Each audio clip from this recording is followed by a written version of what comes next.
Hello and welcome to my talk, Poetry, Prose and Pianism, exploring the inspiration behind Liszt's music. It's interesting to speculate about whether some of the greatest artists and thinkers of history might have started down a different road. Perhaps Beethoven could have been a writer, or Nietzsche a composer. What kind of works would they have created? Would their thoughts have been the same, but somehow have adapted themselves to the new medium? Or would that medium itself inevitably change their way of thinking about the world? It's impossible to know, but the question of how the arts relate to one another persists. Could the same inspiration that gave rise to a painting be turned into a poem? To what extent can two pieces of art in different mediums be an expression of the same concept? These are questions that began to surface in the early 19th century.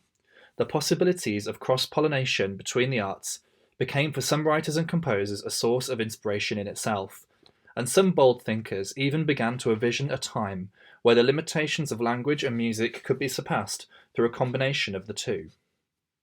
This would pave the way for a new mode of expression with greater power and flexibility than anything seen before. Franz Liszt was one such thinker, and throughout his long life, he devoted much energy to finding a way to combine music with the other arts in such a way that the result would be greater than the sum of its parts.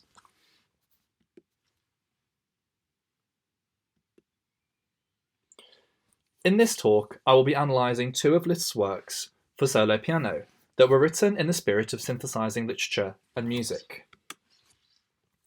The goal is to understand what Liszt was trying to achieve with these pieces by connecting them so explicitly to works of literature, and whether they should influence how we appreciate, listen, and even perform them. They are both taken from Liszt's Annee de Pelerinage, a large suite of pieces, split into three collections, or years as Liszt calls them. The first is Vallee from the first year, Suisse, and the second piece is Sonetto 123 del Petrarca from the second year, Italy. Before analysing these pieces, it is important that we first understand some of their historical and biographical context.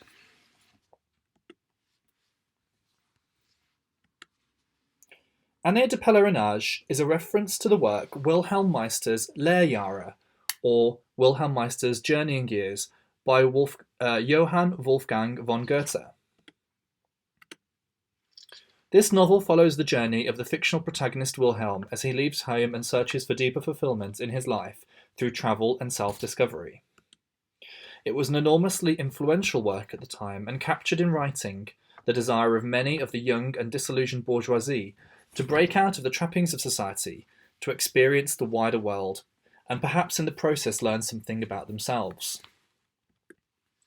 This context sets a backdrop for the 21-year-old Liszt to set out on a pilgrimage of his own across Europe. Over the next 8 years, Liszt would experience many changes in his life.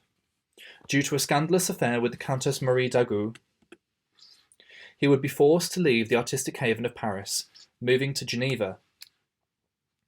Whilst living in Switzerland, Liszt developed the concept of a large-scale musical work under the title Album d'un Voyageur that would document his travels. Much of this music would later be reworked and republished as part of the Annee de Pelerinage premiere année. Following a brief return to Paris, Liszt would again travel abroad, this time to Italy. It was here that Liszt encountered many masterpieces of the Renaissance, such as paintings by Raphael and sculpture by Michelangelo, whilst also spending time reading and contemplating the works of Petrarca and Dante. This time in Italy was also extremely productive for Liszt, and it was here that he wrote the works that would form the second year of Annee de Pelerinage. We are now ready to go into detail about the two pieces of Vallee d'Obermann and Sonetto 123 del Petrarca.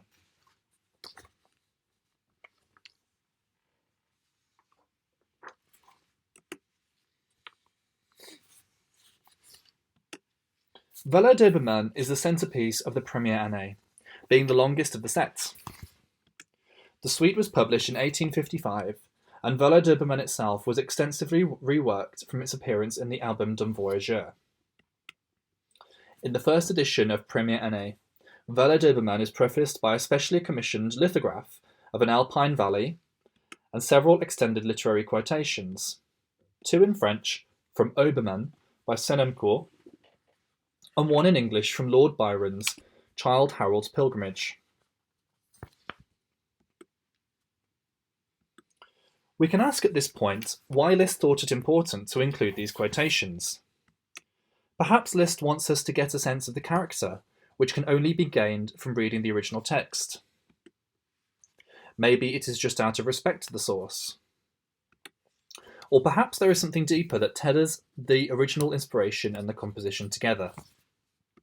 Whether the literary allusion to Obermann is only surface level or more profound, we must first know something about the text and then look at the score in detail. Obermann by Étienne Pivert de Senancourt has never been a literary sensation. It is not currently widely read, and its publication in 1804 was inauspicious compared to the other famous romantic novels of the time. It did, however, begin to gain some recognition towards the mid-19th century. The preface to the 1840 edition, for example, was written by George Sand, the longtime partner of Chopin. Sand takes a very modern point of view, saying that the novel describes a specific mental affliction she terms the mal de Obermann, and that its clear description will be of benefit to the study of psychology and pathology. Anthony Barnes, in his 1910 translation, describes the novel as the pathology of a soul unequal to the demands of life. The setting of the novel is the Swiss Alps, where the protagonist Obermann wanders alone through the valleys in deep contemplation. It is now generally accepted that Obermann is a substitute for Senancourt himself, written in the first person as a large collection of mostly disconnected letters. In the letters, Obermann describes his struggle to find hope in a world that he feels is without meaning, and to fight the paralysis caused by such a worldview. Senancourt himself describes Obermann as not a novel, and that there is no dramatic movement, no deliberate working up of events, no climax, nothing of what is called the interest of a work. This is, for the most part, completely accurate, and so Obermann is quite a unique piece of fiction in this sense. This slide just shows some of the real-life locations visited and described by Obermann in the text.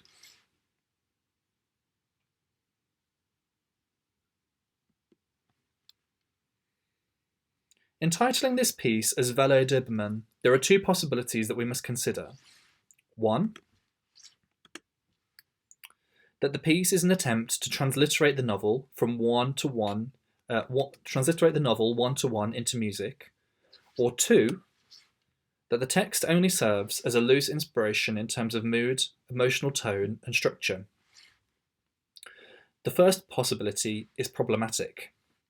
We already know that Obermann essentially has no plot.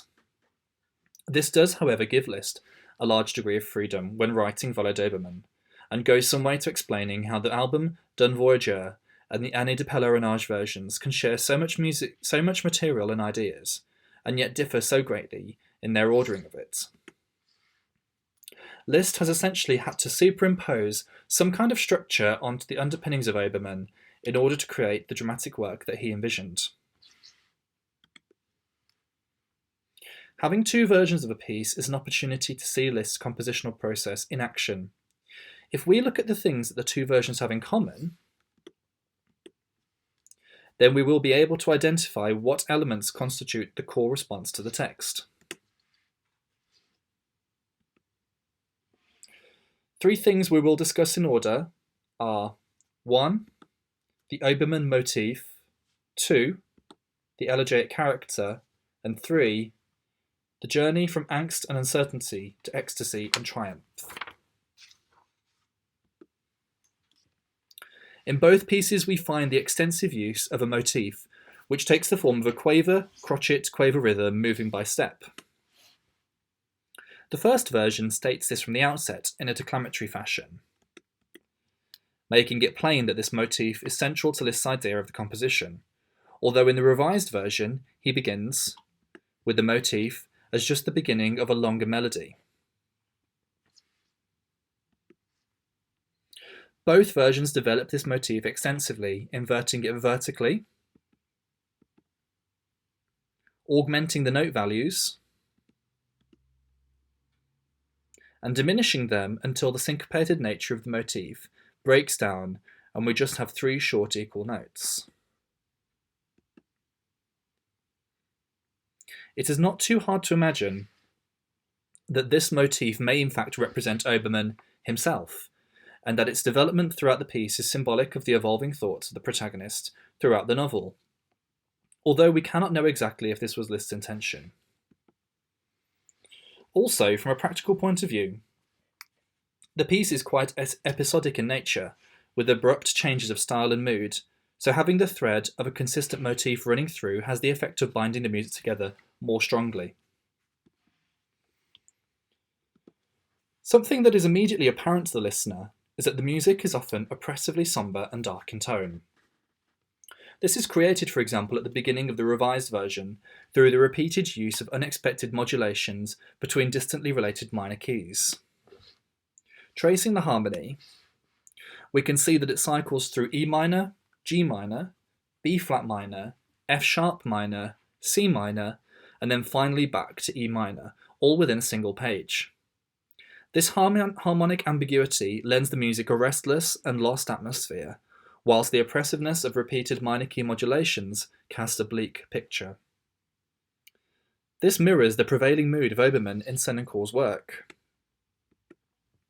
The melody also tends to fall by step repeatedly, and only occasionally to jump up, creating an overall downward trajectory which creates a heaviness and inert feeling to the music, possibly relating to the inertia and depression of Obermann.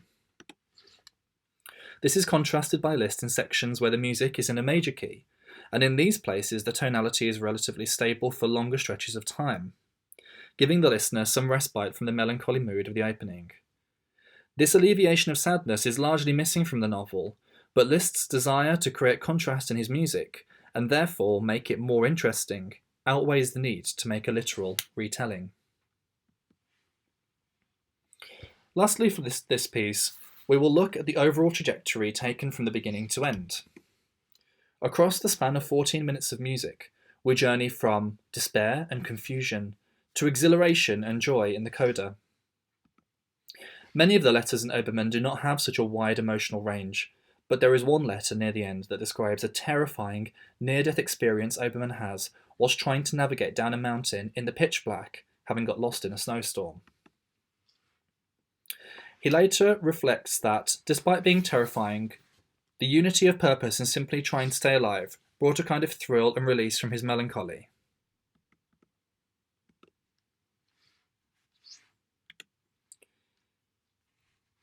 Something of this reckless exhilaration is present in the closing of Liszt's music, which bursts out from the lethargy of the previous sections and hurtles towards an explosive finale. The self-conscious and inhibited nature of Obermann's release, however, is possibly suggested to by the final few bars, which act to undermine this victory with an ambiguous minor mode statement of the motif. To reinforce this journey, Liszt makes a tonal journey from E minor to E major through a central development section marked recitativo.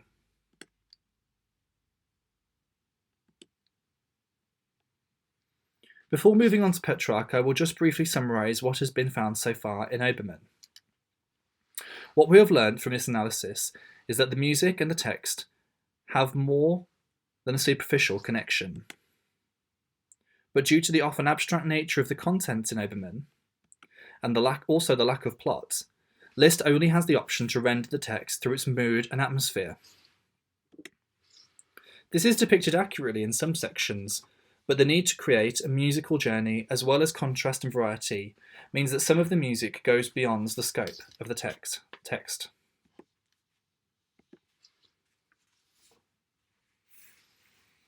Liszt's setting of Petrarca shows a different side to his creativity. Despite the sonnets being written 500 years prior, they must have been a revelation to the young composer, as they are full of passionate feeling and a deep appreciation for nature, two things that were central to German Romanticism. The original conception of these pieces seems to be as songs for voice and piano published in 1847, although an early piano solo version did exist in 1846. In 1858, Liszt would rework and republish the solo versions as part of his second year of pilgrimage.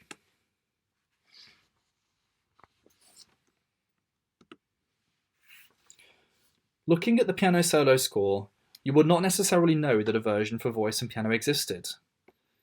Liszt had by this time made many transcriptions of Schubert's songs for solo piano, and it is pointed out by Alan Walker that, in these transcriptions, Liszt always took the trouble to incorporate the words within the musical text, so that the pianist has the poem constantly before him.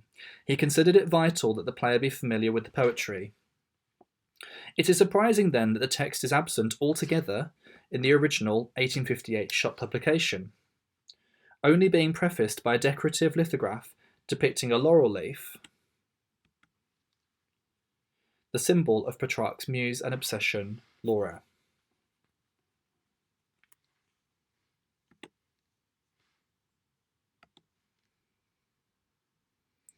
Viewing the two versions side by side, it is clear that it is still possible to set the words accurately in the piano solo version, as the melody remains largely unaltered.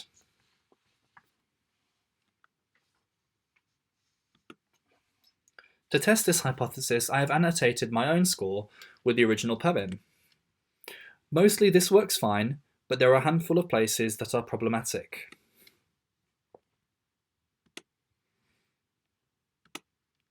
In this section, for example, the piano solo arrangement repeats and extends the musical figures used in the voice solo.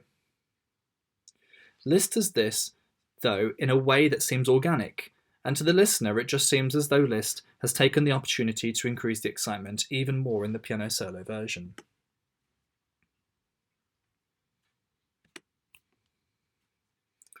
Now that we know the text was set to music word by word, there are two main questions we can address. 1. Does the composition conform to the strict Petrarcan sonnet structure of the text? And 2. Is the mood and sentiment of the poem appropriately communicated?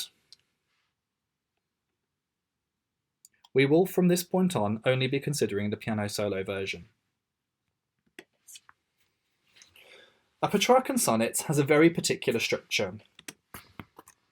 It consists of 14 lines, which can be broken down into what are called the octave and the sestet. The octave is made of two 4-line stanzas, both of which rhyme in the pattern A, B, B, A. The sestet is made of two 3-line stanzas, with a pair of new rhymes to make C, D, C, D, C, D. The break between the octave and the sestet, called the volta, is particularly important. It often marks a shift in the narrative of the poem. Two double bar lines occur in the score, one at the end of the introduction and one at the volta.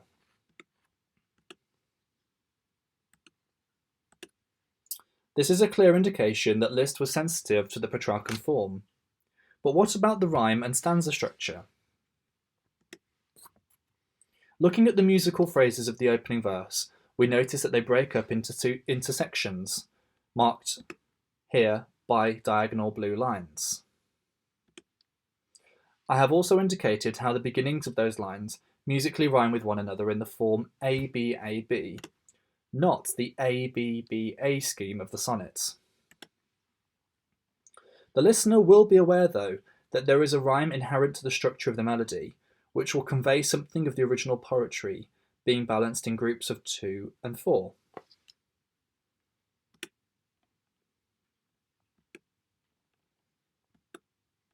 A short echo in the piano part separates stanzas 1 and 2, although this fact is obscured in the piano solo arrangements. The next 2 lines of verse 2 are reminiscent of the A-B rhyme, but diverge in the exact shape of their endings, annotated here in boxes.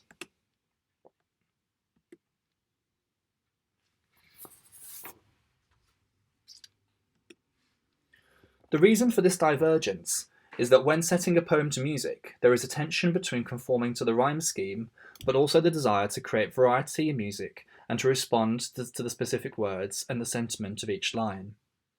It is essentially a conflict between the small-scale and large-scale properties of the poem and how the two should be managed. Sometimes Liszt prioritizes one and sometimes the other. For example, to maximize the effect of the word sospirando, which Liszt recognizes as potentially having a vivid coloration in music, the rhyme is dropped in favor of a new melodic idea.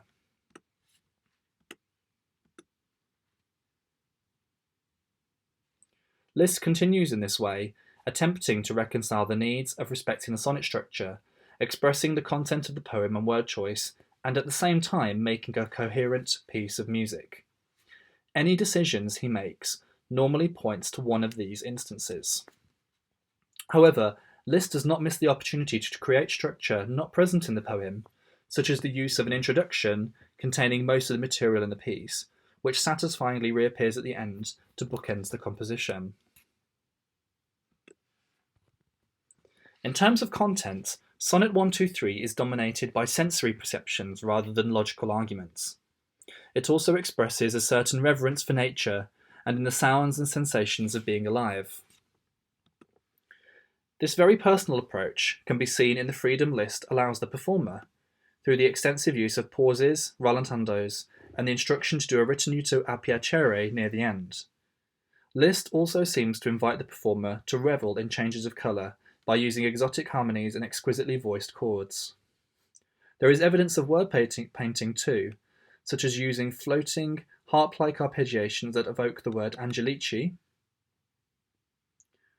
looking also at the words sogni, ombre e fumi, translated approximately as dreams, shadow and smoke. We see that the writing is often quite delicate and faint, and with the extensive use of the sustain pedal, this creates a hazy and indistinct quality, like a half-remembered dream or smoke rising into the air. Time seems to stop altogether at the moment of che non si vedia in ramo mover foglia, meaning not even a leaf was moving on the branches, where a supernatural stillness is evoked through long trills and the disappearance of any bar lines.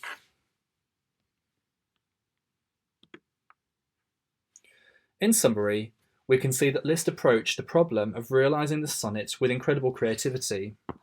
The demands of the sonnet structure are quite severe, but rather than be stymied by them, Liszt alludes to this structure whilst also preserving the need to have other melodic possibilities if the words are to be done justice. The painting of each word has been considered in great detail, and Liszt has used his artistic medium in ways that would be impossible in a poem, therefore shining new light onto the source inspiration.